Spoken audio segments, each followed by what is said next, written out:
Hi friends, Shilpa veg recipes ಚಾನಲ್ಗೆ ಸ್ವಾಗತ. ನನ್ನ ಚಾನಲ್ನ ನೋಡಿ, ಲೈಕ್ ಮಾಡಿ, ಶೇರ್ ಮಾಡಿ ಹಾಗೂ ಸಬ್ಸ್ಕ್ರೈಬ್ ಮಾಡಿ. ಇವತ್ತು ನಾನು ಗರ್ಗರಿಯಾಗಿರುವಂತಹ ರವೆ ದೋಸೆನ ಹೇಗೆ ಮಾಡೋದು ಅಂತ ಹೇಳಿ ಇವತ್ತಿನ ವಿಡಿಯೋದಲ್ಲಿ ತೋರಿಸ್ತಾ ಇದ್ದೀನಿ. ಈ ರೀತಿ ಕ್ರಿಸ್ಪಿಯಾಗಿ ನಿಮಗೆ ದೋಸೆ ಬರಬೇಕು ಅನ್ನೋದಾದರೆ ಕೆಲವು ಟಿಪ್ಸ್ಗಳನ್ನು ಫಾಲೋ ಮಾಡಿದ್ರೆ ಕ್ರಿಸ್ಪಿಯಾಗಿರುವಂತಹ ಹೋಟೆಲ್ ಸ್ಟೈಲ್ನಲ್ಲಿ ರವೆ ದೋಸೆ ರೆಡಿ ಆಗುತ್ತೆ ಮನೇಲಿ ಕೂಡ. ಬನ್ನಿ ಹಾಗಿದ್ರೆ ಅದಕ್ಕೆ ಏನೇನು ಬೇಕು ಅಂತ ಹೇಳಿ ನೋಡೋಣ, ಆ ಟಿಪ್ಸ್ಗಳನ್ನು ಕೂಡ ನೋಡೋಣ. ಫಸ್ಟ್ ನೋಡಿ, ನಾನಿಲ್ಲಿ ಚಿರೋಟಿ ರವೆ ತೊಗೊಂಡಿದ್ದೀನಿ. ನಾವಿಲ್ಲಿ ಚಿರೋಟಿ ರವೆ ಬಳಸಿದ್ರೇ ಚೆನ್ನಾಗಿ ದೋಸೆ ಆಗೋದು. ಒಂದು ಬೌಲ್ನಷ್ಟು ತೊಗೊಂಡ್ರೆ ಅದೇ ಕ್ವಾಂಟಿಟಿಯಲ್ಲಿ ಅಕ್ಕಿ ಹಿಟ್ಟನ್ನ ತೊಗೊಂಡಿದ್ದೀನಿ. ಒಂದು 2 ಸ್ಪೂನು ಮೈದಾ ಹಿಟ್ಟು ಅಥವಾ ಗೋಧಿ ಹಿಟ್ಟನ್ನ ತೊಗೊಳ್ಬೋದು. ನಾನು ಗೋಧಿ ಹಿಟ್ಟು ತೊಗೊಂಡಿದ್ದೀನಿ. 1 ಸ್ಪೂನ್ನಷ್ಟು ಕಡಲೆ ಹಿಟ್ಟು ಮತ್ತು ಸ್ವಲ್ಪ ಮೊಸರು ಕೂಡ ತೊಗೊಂಡಿದ್ದೀನಿ. ನೆಕ್ಸ್ಟ್ ಸಣ್ಣದಾಗಿ ಕಟ್ ಮಾಡ್ಕೊಂಡಿರುವಂತಹ ಈರುಳ್ಳಿ, ಕಾಯಿಚೂರು, ಹಾಗೆ ಕೊತ್ತಂಬರಿ ಸೊಪ್ಪು, ಕ್ಯಾರೆಟ್ ತುರಿ, ಹಸಿಮೆಣಸು, ಕರಿಬೇವು, ಶುಂಠಿ ಪೇಸ್ಟು ಮತ್ತು ಜೀರಿಗೆ ಕೂಡ ತೊಗೊಂಡಿದ್ದೀನಿ. ಈಗ ಬೌಲಿಗೆ ಒಂದೊಂದೇ ಐಟಮ್ಸ್ನ ಆ್ಯಡ್ ಮಾಡ್ಕೊಳ್ತಾ ಹೋಗೋಣ. ಫಸ್ಟು ಚಿರೋಟಿ ರವೆ 1 ಬೌಲ್ನಷ್ಟು ಹಾಕಿದ್ದೀನಿ. 1 ಬೌಲ್ನಷ್ಟು ಅಕ್ಕಿ ಹಿಟ್ಟನ್ನ ಹಾಕಿದ್ದೀನಿ. 1-2 ಸ್ಪೂನ್ನಷ್ಟು ಗೋಧಿ ಹಿಟ್ಟನ್ನ ಹಾಕ್ಕೊಂಡಿದ್ದೀನಿ. ನೆಕ್ಸ್ಟ್ 1 ಸ್ಪೂನ್ನಷ್ಟು ಕಡಲೆ ಹಿಟ್ಟನ್ನು ಹಾಕ್ಕೊಂಡಿದ್ದೀನಿ. ರುಚಿಗೆ ತಕ್ಕಷ್ಟು ಉಪ್ಪನ್ನು ಕೂಡ ಹಾಕ್ಕೊಂಡಿದ್ದೀನಿ. ಈಗ ಇದಿಷ್ಟನ್ನು ಫಸ್ಟು ಮಿಕ್ಸ್ ಮಾಡಿಕೊಂಡು ನಂತರ ನೀರು ಹಾಕ್ಕೊಳ್ಬೇಕಾಗತ್ತೆ. ಫಸ್ಟು ಇದಿಷ್ಟನ್ನು ಮಿಕ್ಸ್ ಮಾಡ್ಕೊಳ್ಬೇಕು. ಇಲ್ಲಿ ಕಡಲೆ ಹಿಟ್ಟು ಆಪ್ಷನಲ್ಲಿ ಬೇಕು ಅನ್ನೋದಾದರೆ ಹಾಕ್ಕೊಳ್ಬೋದು, ಇಲ್ಲಾಂದರೆ ಸ್ಕಿಪ್ ಕೂಡ ಮಾಡ್ಬೋದು. ನೆಕ್ಸ್ಟ್ ಈಗ ಮೊಸರನ್ನ ಹಾಕ್ಕೊಳ್ತಾ ಇದ್ದೀನಿ. ಮೊಸರು ಜಾಸ್ತಿ ಹಾಕ್ಕೊಳ್ಳೋದು ಬೇಡ. 1/4 ಕಪ್ನಷ್ಟು ಮೊಸರು ಹಾಕಿದ್ದೀನಿ. ಈಗ ನೀರನ್ನ ಹಾಕ್ಕೊಳ್ತಾ ಇದ್ದೀನಿ 1:4 ಅಳತೆಯಲ್ಲಿ, ಅಂದರೆ 1 ಲೋಟ ಚಿರೋಟಿ ರವೆಗೆ 4 ಲೋಟದಷ್ಟು ನೀರನ್ನ ಹಾಕ್ಕೊಳ್ತಾ ಇದ್ದೀನಿ. ಇನ್ನು ಅಕ್ಕಿ ಹಿಟ್ಟು ಅಳತೆಯೂ ಕೂಡ ನೀರು ಹಾಕ್ಕೊಳ್ಬೇಕಾಗತ್ತೆ. ಅದು ಅಷ್ಟೇ 1:4 ಅಳತೆಯಲ್ಲಿ. ಅಕ್ಕಿ ಹಿಟ್ಟು 1 ಬೌಲ್ ತೊಗೊಂಡಿರೋದ್ರಿಂದ ಮತ್ತೆ 4 ಬೌಲ್ನಷ್ಟು ನೀರನ್ನ ಆಮೇಲೆ ಹಾಕ್ಕೊಳ್ತೀನಿ.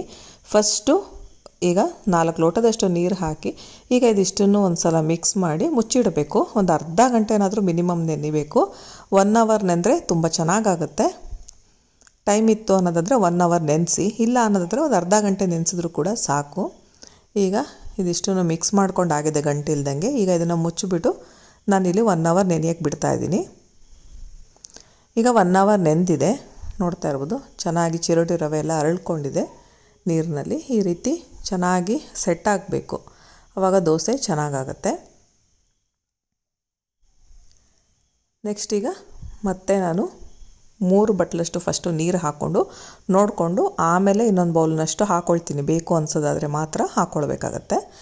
ಬಟ್ಲಷ್ಟು ನೀರು ಹಾಕಿದ್ಮೇಲೆ ನೆಕ್ಸ್ಟ್ ಸಣ್ಣದಾಗಿ ಕಟ್ ಮಾಡ್ಕೊಂಡಿರೋವಂತಹ ಈರುಳ್ಳಿ, ನೆಕ್ಸ್ಟು ಕಾಯಿ ಚೂರನ್ನ ಹಾಕ್ಕೊಳ್ತಾ ಇದ್ದೀನಿ. ಕೊತ್ತಂಬರಿ ಸೊಪ್ಪು, ಕರಿಬೇವು, ಜೀರಿಗೆ, ಕ್ಯಾರೆಟ್ ತುರಿ ಎಲ್ಲದನ್ನು ಕೂಡ ಹಾಕ್ಕೊಳ್ತಾ ಇದ್ದೀನಿ.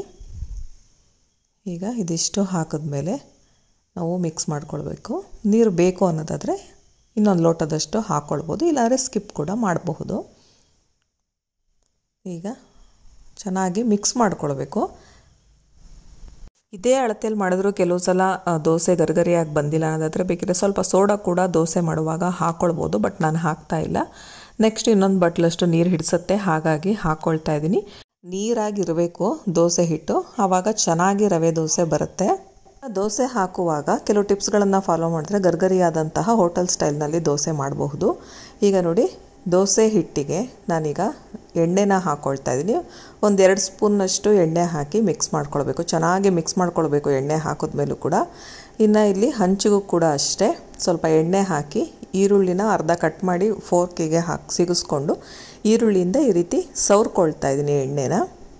ನೆಕ್ಸ್ಟು ಹಿಟ್ಟಿಗೆ 1 ಸ್ಪೂನ್ನಷ್ಟು ಚಿರೋಟಿ ರವೆ ಹಾಕ್ಕೊಳ್ತಾ ಇದ್ದೀನಿ ಮತ್ತು ಸ್ವಲ್ಪ ಉಪ್ಪನ್ನು ಕೂಡ ಹಾಕ್ಕೊಳ್ತಾ ಇದ್ದೀನಿ. ಉಪ್ಪು ಸ್ವಲ್ಪ ಹಾಕಿದ್ದೆ, ಹಾಗಾಗಿ ಈಗ ಹಂಚು ಚೆನ್ನಾಗಿ ಕಾದಿರಬೇಕು. ಚೆನ್ನಾಗಿ ಕಾದ್ಮೇಲೆ ಈ ಥರ ಫಸ್ಟು ಹೊರಗಡೆಯಿಂದ ಸುತ್ತ ಹಾಕ್ಕೊಂಡು ನಂತರ ಮಧ್ಯೆ ಫಿಲ್ ಮಾಡ್ಕೊಳ್ತಾ ಹೋಗಬೇಕು. ನೆಕ್ಸ್ಟು ಎಣ್ಣೆ ಹಾಕಿದ್ದೀನಿ. ಎಣ್ಣೆ ಹಾಕಿದ್ಮೇಲೆ ಚೆನ್ನಾಗಿ ಕೆಂಪಾಗಲ್ಲಿವರೆಗೆ ಮೀಡಿಯಮ್ ಫ್ಲೇಮ್ ಇಟ್ಟು ನಾವು ದೋಸೆನ ಬೇಯಿಸ್ಕೊಳ್ಬೇಕು. ನೋಡ್ತಾ ಇರ್ಬೋದು, ದೋಸೆ ಚೆನ್ನಾಗಿ ಕೆಂಪಾಗಿ ಕ್ರಿಸ್ಪಿಯಾಗಿ ಕಾಣಿಸ್ತಾ ಇದೆ. ಈ ರೀತಿ ಇರಬೇಕು.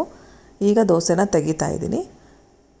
ಈಗ ದೋಸೆ ಕ್ರಿಸ್ಪಿಯಾಗಿ ಚೆನ್ನಾಗಿ ರೆಡಿಯಾಗಿದೆ. ಕೆಲವು ಸಲ ಏನಾಗುತ್ತೆ, ದೋಸೆ ತೆಗೆಯೋ ತನಕ ಕ್ರಿಸ್ಪಿಯಾಗಿರುತ್ತೆ, ಬಟ್ ಆಮೇಲೆ ಅದು ಸ್ವಲ್ಪ ಮೆತ್ತಗೆ ಆಗಿಬಿಡುತ್ತೆ. ಆ ರೀತಿ ಆಗಬಾರ್ದು, ಚೆನ್ನಾಗಿ ಗರಿಗರಿಯಾಗೇ ಇರಬೇಕು ಅನ್ನೋದಾದರೆ ಇನ್ನೊಂದು ಟಿಪ್ಸ್ ಹೇಳ್ತಾ ಇದ್ದೀನಿ. ಫಸ್ಟು ದೋಸೆನ ಹಾಕ್ಕೊಳ್ಬೇಕು. ಆದಷ್ಟು ತೆಳುವಾಗಿ ದೋಸೆನ ಹಾಕ್ಕೊಳ್ಬೇಕು. ದೋಸೆ ಹಿಟ್ಟು ನೀರಾಗಿರಬೇಕು.